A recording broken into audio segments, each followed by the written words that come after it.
Good morning. Welcome to EIC and the Insider's Guide to EIC Entries. I'm Sherry Bonney.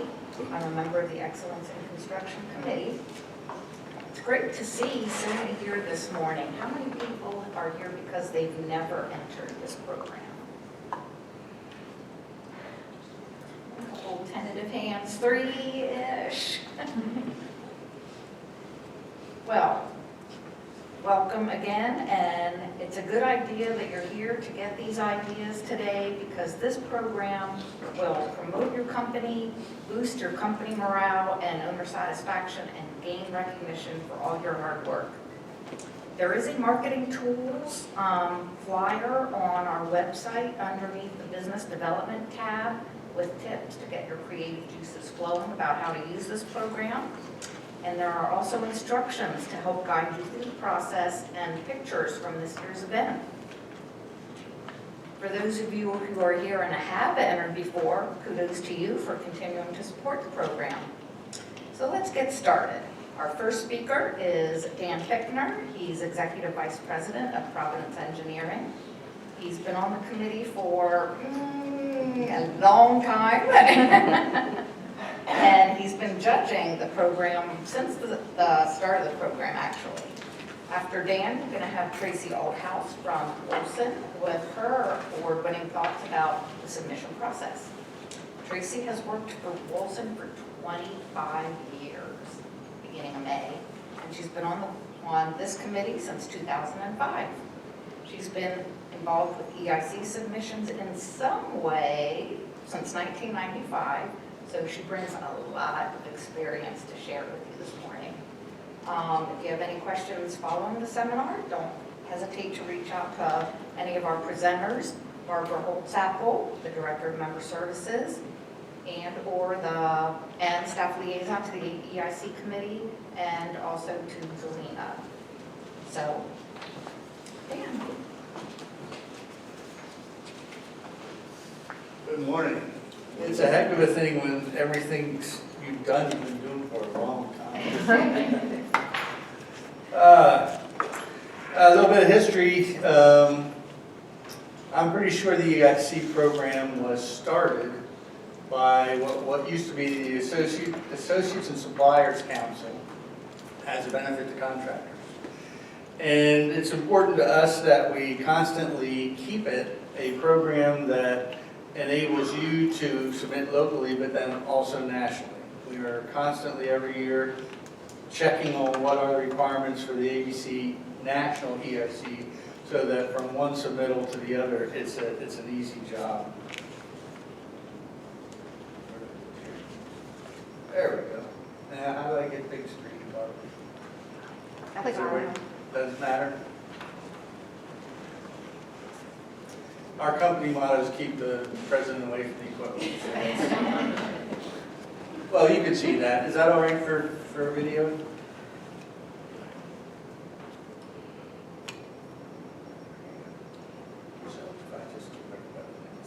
Okay, good. Thank you. What is a program? It's not a contest contractor to contractor. It is a competition in which your projects are judged against a standard, not against other projects in that category. It's important to know. There is a standard of points against which your project is judged, and those points determine whether you win a merit or an excellent award. Does the project matter? It's so important for us, for contractors, to understand the project does not matter. We are not judging the project.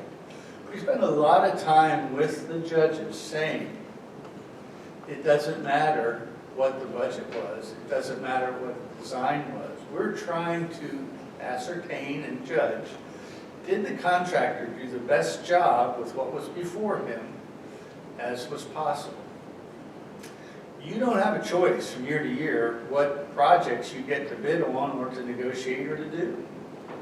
Unless you're doing things on spec basis, you don't have a choice. You don't know if you're going to get that big, recognizable project next year. That doesn't matter. You should be submitting anyway because this is an opportunity to show that as a contractor, with what was put before you, you did as well as you could do. Design does not matter. Budget does not matter.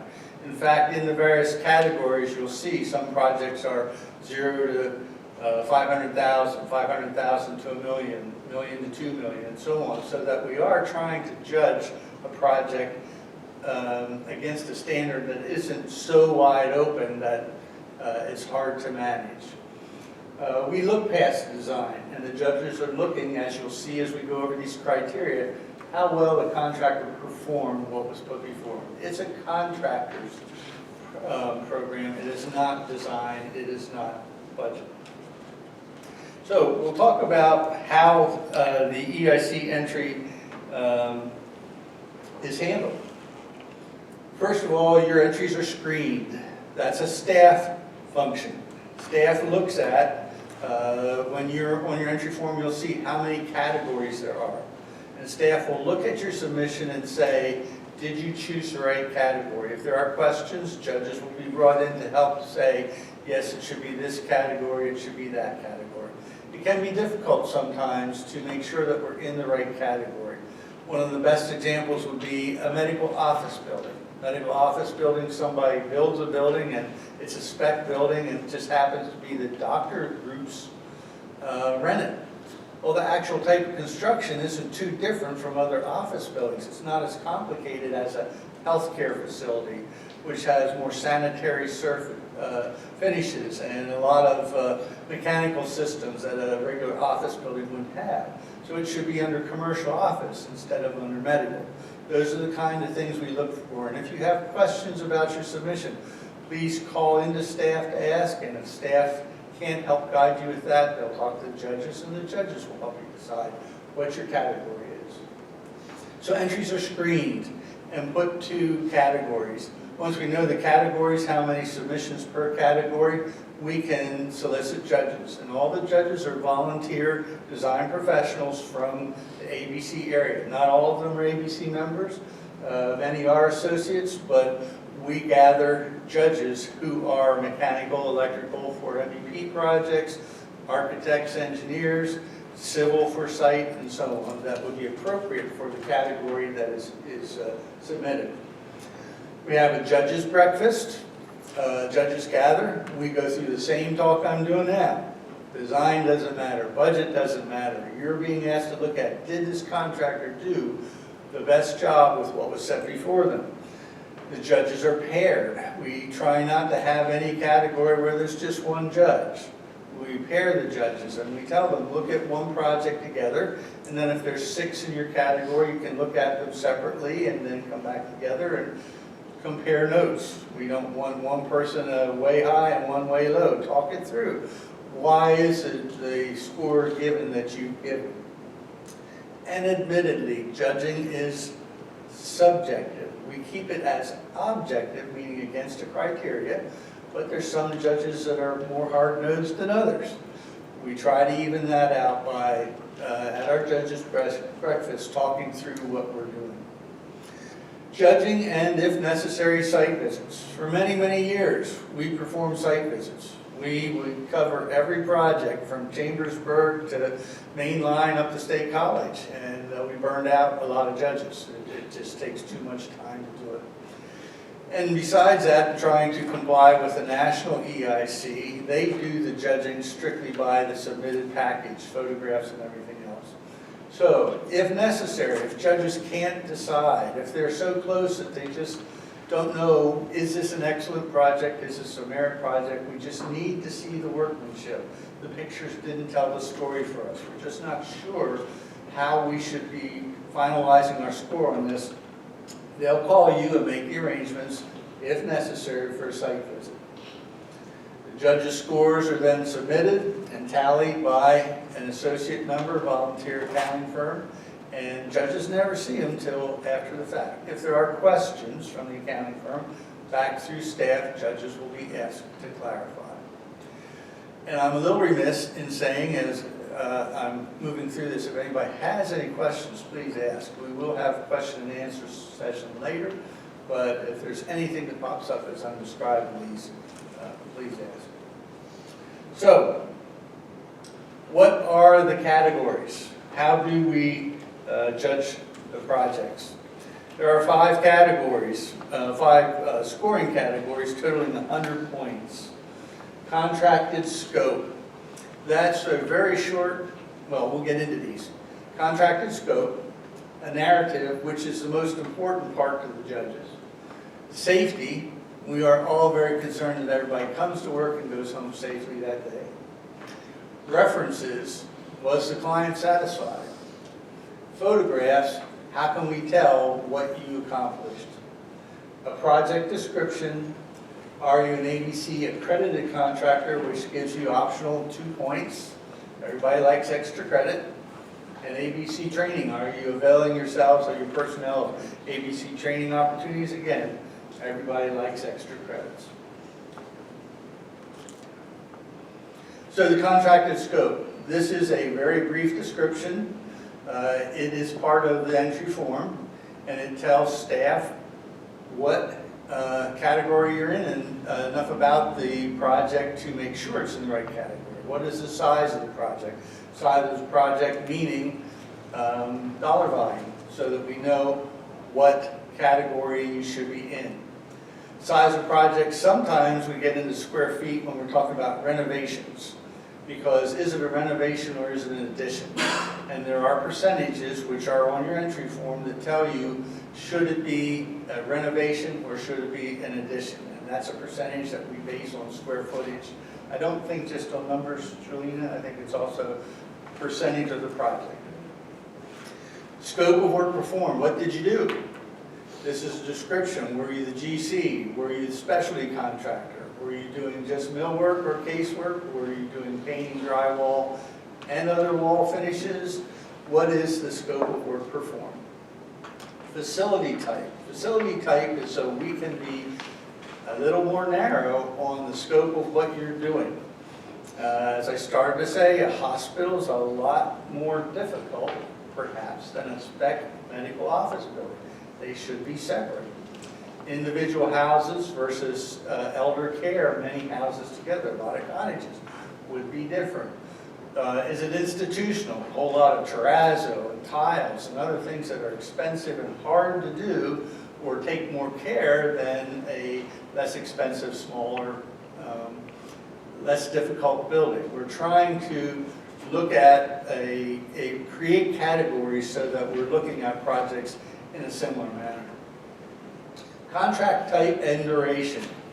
What were you responsible for? Were you a CM? Were you a GC? Were you a CM at risk? Were you a sub? What were you doing? Was your contract directly with the owner? Was it directly through a GC? What was the duration of the work? You'll know in the entry form that it has to be during the previous calendar year that a certificate of occupancy was issued. But did it take you 2 years to do this? Was it a year and a half? Was it a 6-month project? How difficult was it? Were you dealing with weather through all that time? These are all things that are helpful to us to know, for the judges to know what was the project that you did. And then the percentage of work that was self-performed, particularly for GCs. How much of this work did you do? Did you manage it, or were you the guys actually, your tradesmen, your craftsmen, doing the actual work? So the narrative. The narrative is where you really need to make your case for why this was an excellent project. It's 40 points out of 100. This is where you're able to say, what did we do that made this an excellent project?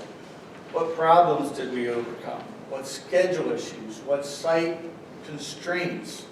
What changes throughout the process? You know, what job doesn't have change orders on it? What did you have to do to make this come through on budget, on time, with quality, overcoming obstacles that a contractor doesn't face every day?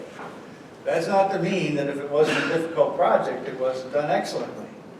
But this is the opportunity for you to explain to the judges what all did you have to do.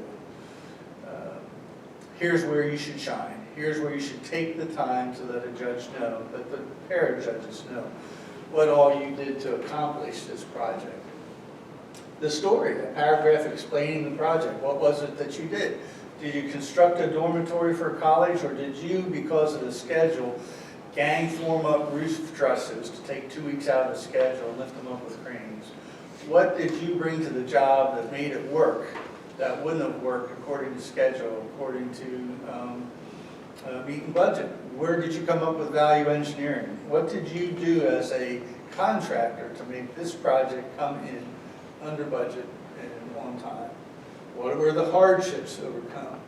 How did you exceed the schedule and the budget expectations? I used to work with an electrical engineer that every project kickoff meeting said, good, fast, and cheap, pick two. Which two is this job? Well, good, fast, and cheap, you have to do all three of them, and you need to tell the judges, what did you do to make it good? What was the quality issues? How did you make it fast, exceed the schedule? What did you do to undercome the budget? Value engineering. And on our Excellence Awards page, there are sample contracted scopes and project narratives. Don't hesitate to be wordy. We want to know what about the job made it excellent.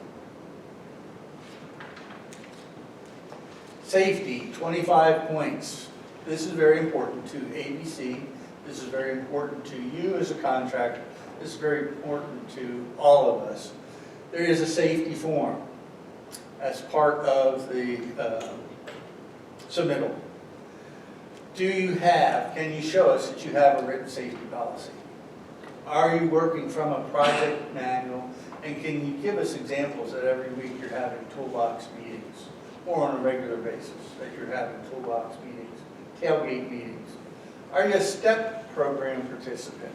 That's not just for ABC, it's because the STEP program helps you be safety conscious and your people throughout everything you do day to day. Have you applied for and are you a STEP program participant?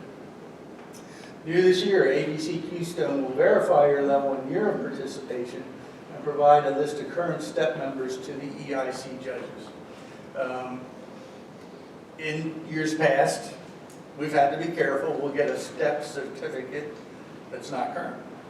And we need to make sure that, because when you see your entry form of the 25 points, that's broken down so many points for toolbox talks for STEP program participant.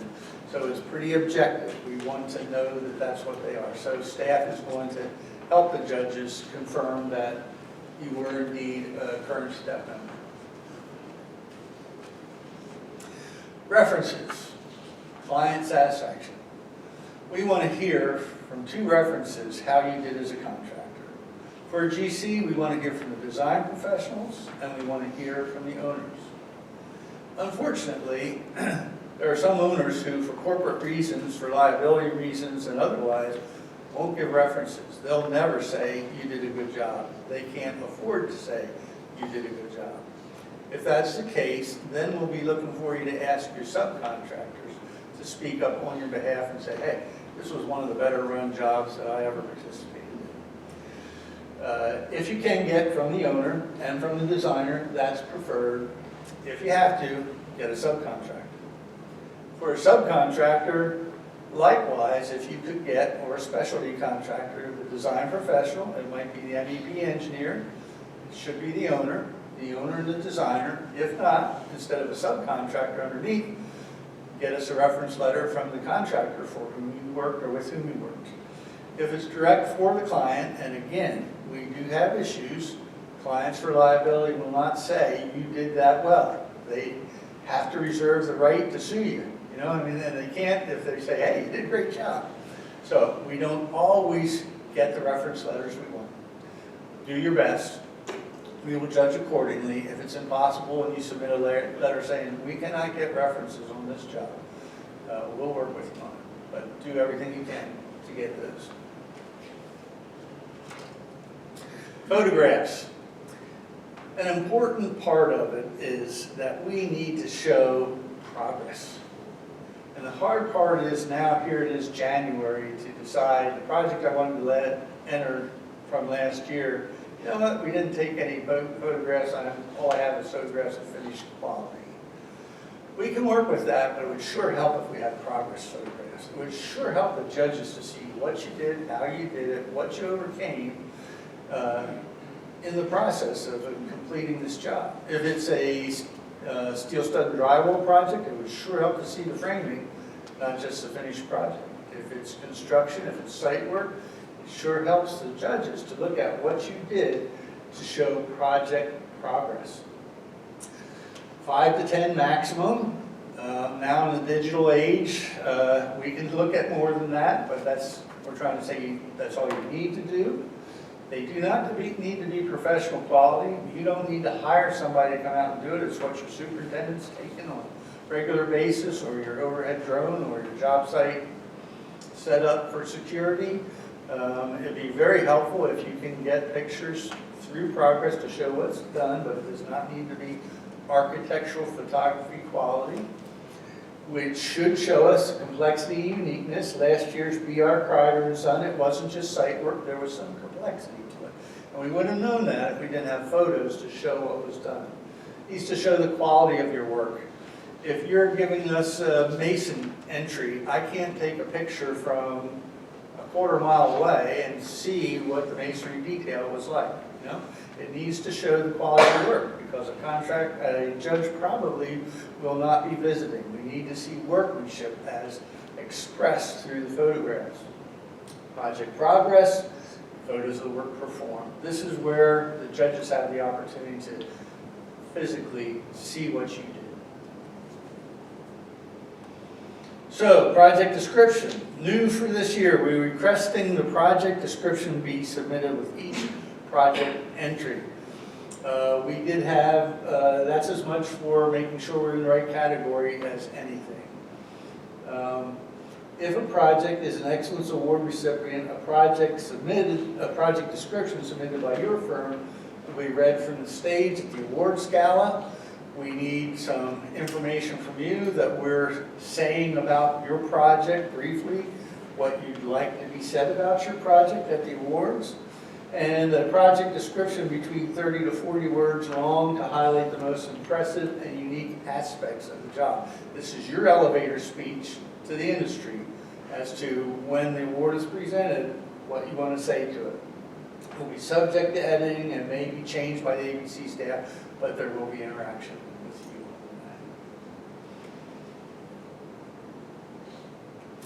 that. So, our extra points. If everybody would like to get extra points, we have 2 categories here. A copy of the company certificate for the AQC accredited quality contractor member. Again, this is showing that across the board, as a contractor, it's your intent to be a quality contractor. Again, like the STEP program, it's not required, but those points will be helpful to you.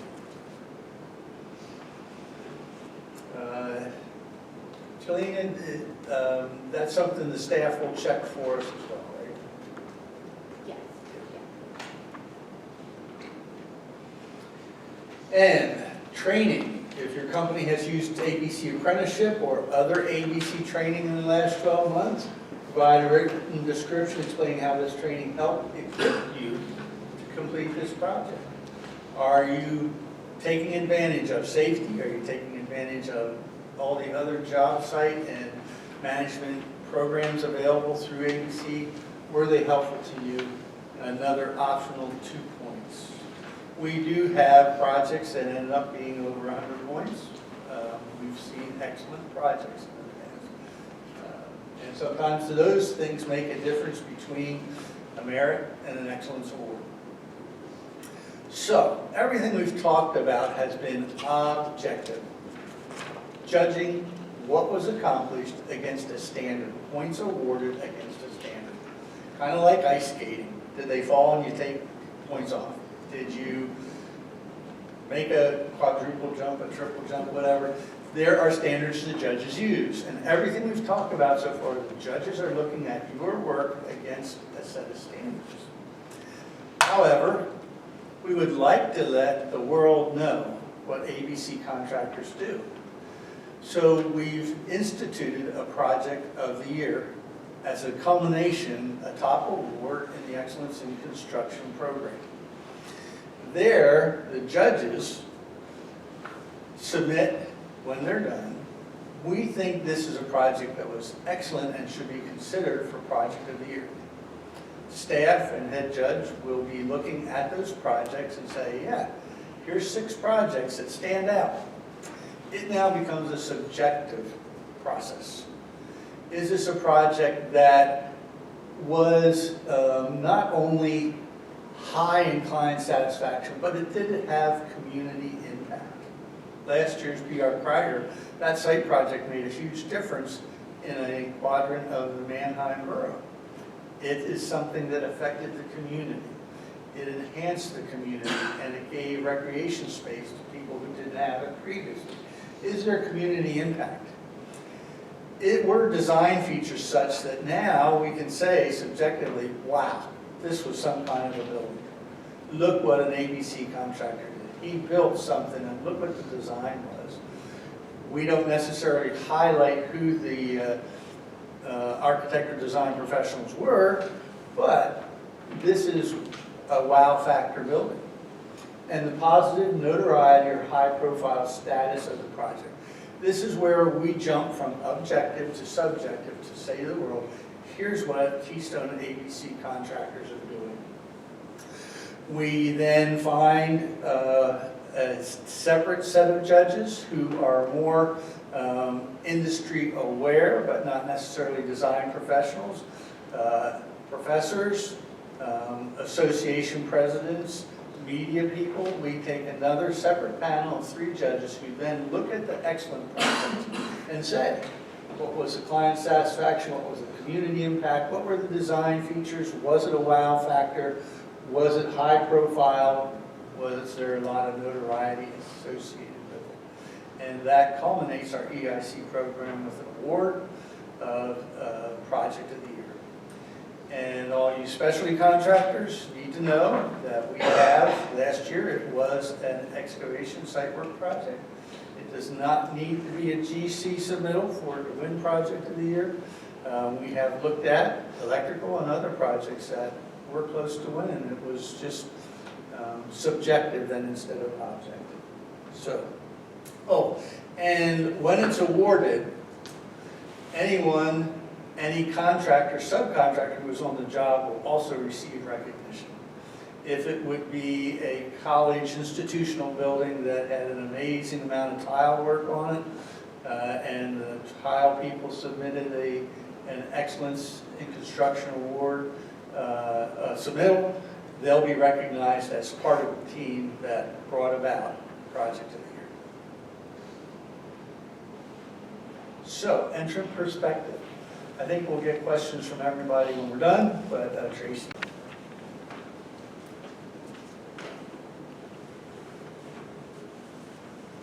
Oops, I didn't know.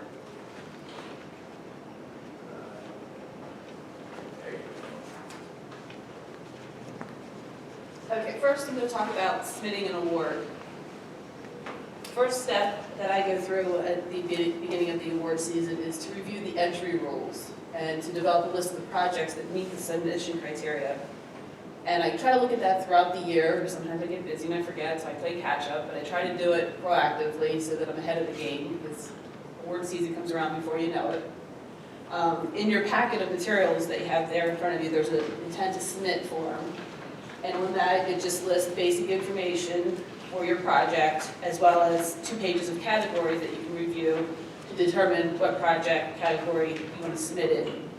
And these are due by April 12th, so that the judging committee and Jolena and Barbara can look at them, make sure you're in the right categories.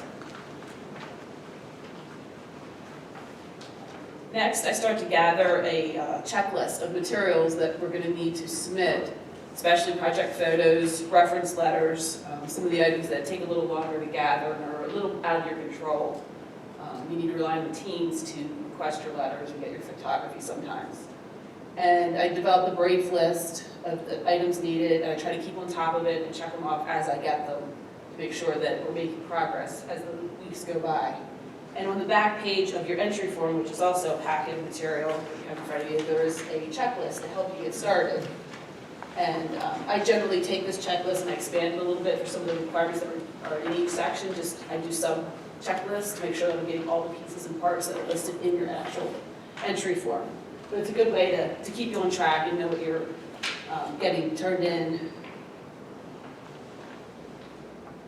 And then it comes time to start preparing your submission. There's a timeline in your packet of materials that will help you stay on track throughout the year. It's broken down, fall, winter, spring. You can start here with the winter and start looking at your projects that you may want to submit. Start gathering documentation like your toolbox talks, reference letters. This is a good resource to keep you looking at it throughout the year and staying on top of the submissions. And I set up a folder so that I can start saving the pieces that I receive. So as I get a reference letter, I'll put it in the folder for that project. As I get in progress photos, I'll put it in the folder so that I can start to gather everything. And I follow the order of the entry form. There's particular sections that you can follow down through the entry form that will help you. And again, they're listed on the checklist as well. Categories, again, it's the same categories that are on the intent to submit or on the entry form. So when you're filling out your forms, you can make sure you're in the same category that you already submitted on your intent to submit form. GCs also have the option to submit a category for building the project as well as for woodworking, millwork, concrete, if you do concrete for self-perform. So you can submit a project into two categories, one for building, one for specialty category like woodworking. So keep that in mind as you're looking at your entries for this year.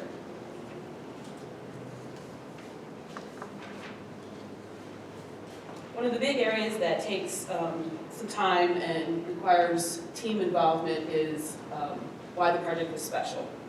I try to reach out to the project team members as early as I can, let them know that we're submitting their project, and set up time to meet with them for 15, 20 minutes, whatever it takes, to start learning more about the project.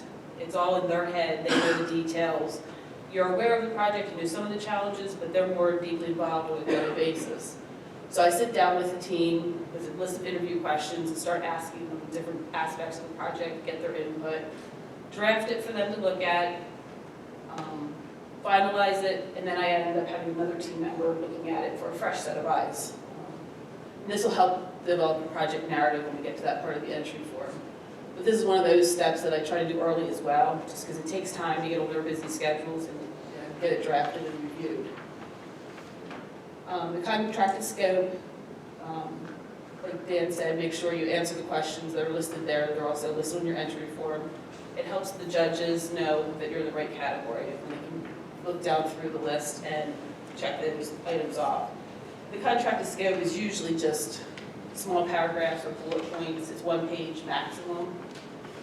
So it just gives a general overview of your project. The narrative, as Dan mentioned, is 40 points, so it's a big part of your submission. And this is where that interview time with the project team really comes into helping you prepare your narrative.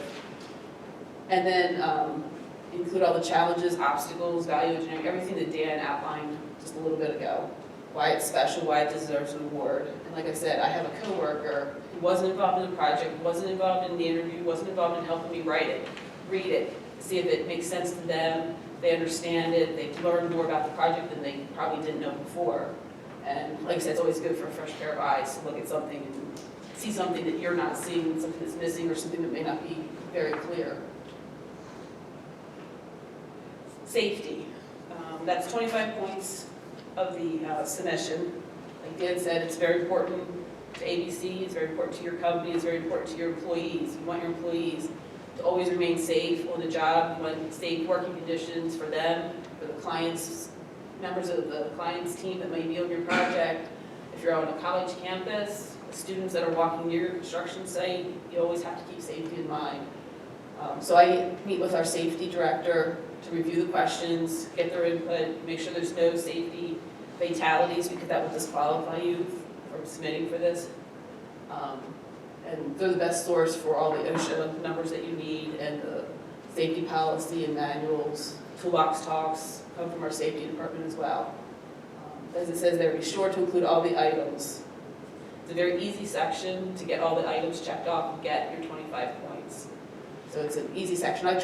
Sometimes I start with this section first, actually, because it is a more easy section to complete. You know, you should have this information easily available.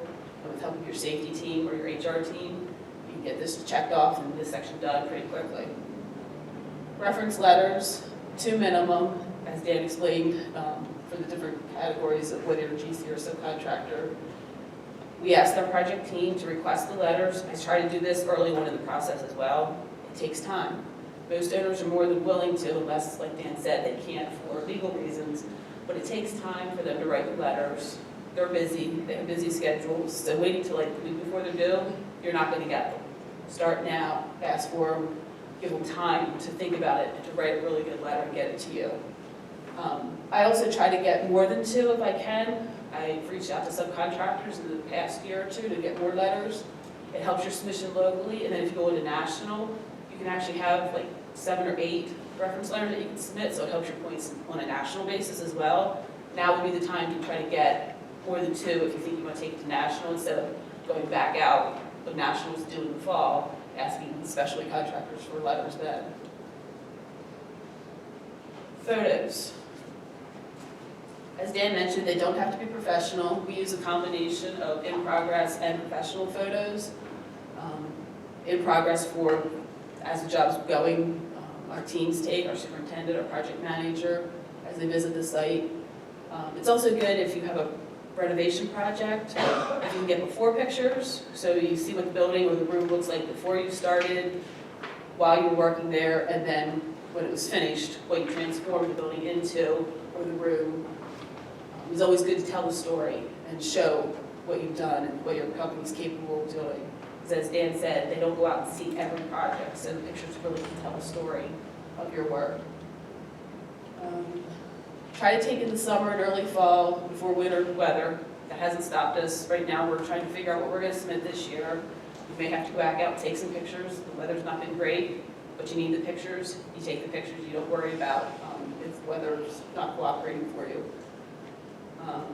Some of the key areas, challenging construction items, especially before the work's covered. If you're a specialty contractor doing electrical, plumbing, once the drywall goes up, it's too late to take the pictures. You can't see all the systems that you put in place. So try to take those pictures as you're working in those areas. And there's 2 new requirements for 2017, and they're outlined on your entry form in more detail. Photo file name requirements, that helps ABC staff when they're pulling the submissions together and the PowerPoint together for the banquet to have the files named in a particular way. It just makes it a little easier for them. So that's outlined in your entry form. And new also this year, you can include a 1-sentence description for each of the photos. If you just want to give the judges a little idea of what's being shown in the photo, what may have been challenging what's being depicted in the photo, and you can submit that as well this year. Project description is also new this year. We actually did have it in 2016, but it wasn't part of the entry requirement. It was done after we were notified that we won an excellence award. So then you had to go back and think about the project again, reread your description, try to come up with a 30 to 40 word paragraph about this project. So this year, to help ABC staff and also help the entrance, we're doing it as part of the entry form. And it'll be read at the awards banquet if your project is an excellence recipient. So it's just one more little thing to get checked off right away when you submit your entries. And I found, like I said, this year we did it after the fact, and it was a little harder. You had to go back and get your head back into that award and that project. This year, my plan is to write it after my project narrative's done, because you can take your narrative, read it, and then summarize it into 30 to 40 words while it's all fresh in your mind. And then we get into actually submitting your project. Again, the intent to submit form, there was a handout for you that I talked about earlier. That will get emailed to Barbara this year, no later than April 12th. It's a PDF form that can be downloaded right now from the website. And just need to fill it out and get it turned in. Then they'll review the categories, make sure you're in the right category. If there's any questions, like Dan said, the staff will reach out to the judging committee, talk about categories, and reach back out to you that maybe this should be in this category instead of that category that you intended. The intent to submit form just includes some basic information outlined there. And then also, if you need to withdraw a project after April 12th, because you realize maybe you're never going to get any reference letters just because the client can, the architect doesn't, you found out there's some other challenge in the project that you might need to withdraw it, You just need to do that by June 7th by notifying Barbara. So the intent to submit form does not commit you 100% to submitting that entry or those multiple entries that you did the form for. It was just an idea for ABC to know how many judges they might need, what categories they're going to have projects in. It just gives them a head start. But you can pull it out before that June 7th deadline for whatever reason that you would need to. The submissions this past year and going forward are electronic submissions as opposed to 3-ring binders, folders, however you may have submitted them in the past. After the intent form is received and the category is approved, the person that's named on the form will receive a Dropbox invitation from ABC staff to upload into a Dropbox folder that is private for your company. So I just see my folder, other contractors just see their folders, their information is private in those folders. If you have more than one project, it'll contain subfolders for each of the projects that you submitted an intent form for. And then as you get your pieces for the submission, you can upload them one at a time. As you get your 2 reference letters, you can upload them. As you get your safety form done, you can upload that, or you can hold off and wait and upload, actually that says upload as one PDF containing the entry form. Make sure the entry form is part of that PDF. So the scope, the narrative, the safety references, and your 2 optional items there. If you did want to upload your project description, it can be as a Word document that helps with transferring it into the PowerPoint, the awards banquet. So that can be a separate Word document in the Dropbox. And then within your project folder, there'll be a subfolder designated for project photos. So your photos will be kept in a separate folder. And as it says there, Dropbox is a free account, so there's no cost there to get the Dropbox account. And it makes it really easy because even though I plan ahead, I try to work ahead, it ends up the day they're due, I'm uploading my submissions, even though I'm trying to get them done ahead of time. But you have until the deadline, I think it's 4 p.m. on the day it's due, to get them in the Dropbox. So it makes it really easy. You don't have to make sure they're done a day ahead, ship them UPS, drive to ABC, it gets them done easily. Yes? Did you just say you wanted the entry form uploaded as well as part of it, or just 1 through 6? Please upload one PDF that contains the information requested in the entry In form. the entry form. So do you want the Julie, should the entry form be separate or as part of that one PDF? That would be the first part of the PDF. Start off with With the your entry form. Supporting documentation in the following pages. So you want it included? Yes. Okay. So yeah, your PDF will have the entry form and then the 6 pieces there behind it. Okay.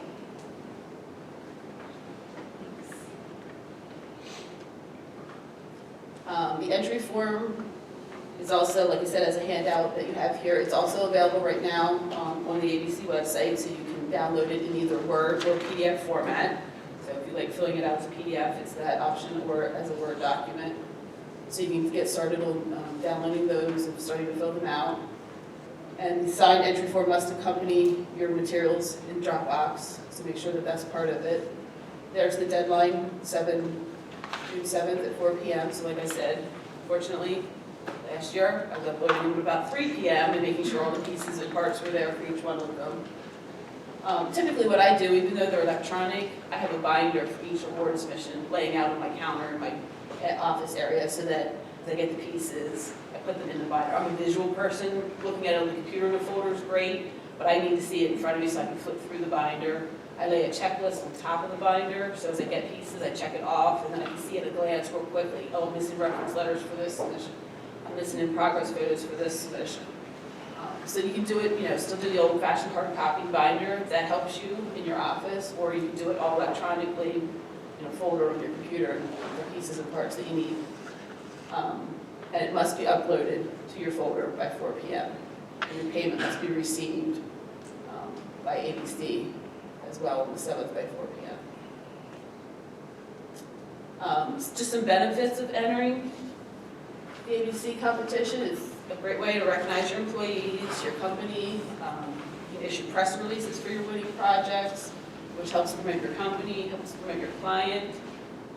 Generally, when we do press releases, we also mention the design professionals, so it helps your relationship with them and promoting them as well.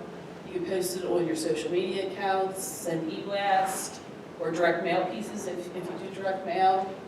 You get recognized at the ABC Gala and the ABC E-News, and you build experience portfolio of outstanding projects, and then you're also able to take it on to ABC National, and as Dan said, this entry form follows ABC very closely. I think there may be one or two sections that are different numbers, like narrative might be before contract and scope, or photos might be before narrative, but generally, it's very easy to take the keystone submissions and go to national, with just a couple little tweaks.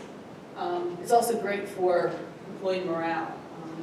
Your employees feel good, your teammates feel good when they've worked on a project that's been recognized by industry professionals. So it's great for a variety of marketing and promotion. And as Sherry said, there's a marketing tools handout. It's part of your packets, also on the website. It just gives you some more ideas of how you can use your award-winning submission after the banquet. And then get Dan back up here. And any questions?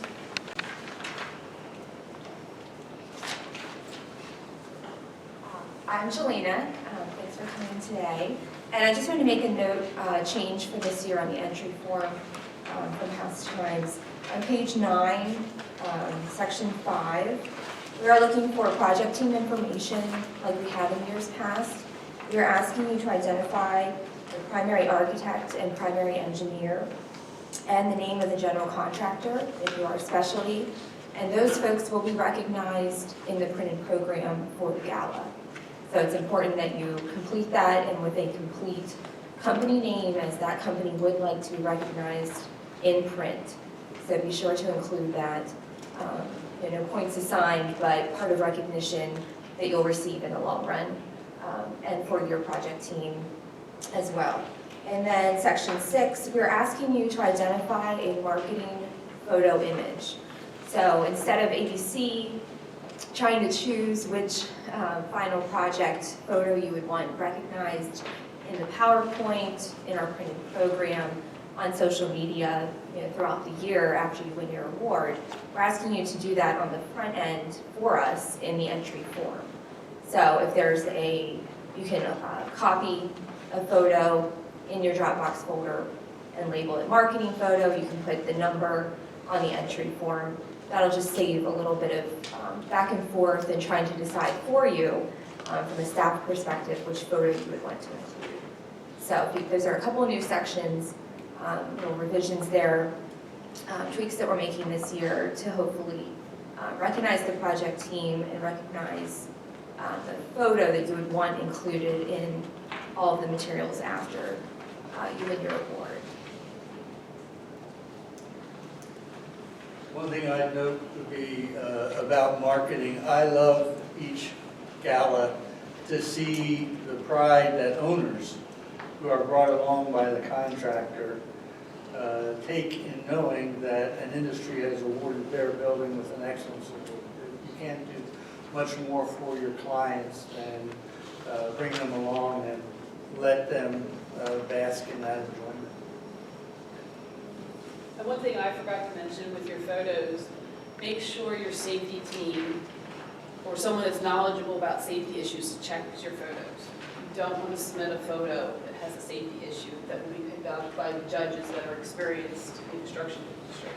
Like I said, safety is very important to everybody, so make sure your photos are safety checked by someone who's knowledgeable. If it's not you in the marketing role, if that's your role, make sure it's your safety team, project executive, someone like that. Any questions? Yes. For the safety section, in the PowerPoint here, it says, be sure to include all items, so like our substance abuse policy.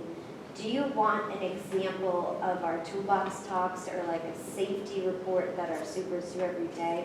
Should we make an appendix for that or just put it in the safety section? It's in the safety portion, and when you look at your entry form, you'll see that safety is broken down into points for toolbox talks, for organizational chart, things like that. Safety needs to be intentional. If we can't see that it's intentional, that it's something we're doing intentionally, but it's not just happening, you don't get points for that. And we have had contractors disappointed that they had merit instead of excellence, and they just didn't have the safety points. and it's an easy thing to do. So yes, we would like an example of a toolbox talk, an example of what is there as part of that subcode. Dan, correct me if I'm wrong, but the safety policy and substance abuse policy, I typically include a one-page with a little summary and a table of contents below. I don't include the whole The whole thing. 50-page substance abuse policy or the 100-page safety manual. I do like a little narrative and then list the table of contents, all the sections that are in those particular policies. That way it's one piece of paper and not 50. And likewise for toolbox talks, we don't want to see in a year's worth 25 pages, it would just be an example. It's an easy way to make points and it's an easy way to lose points, so it's important.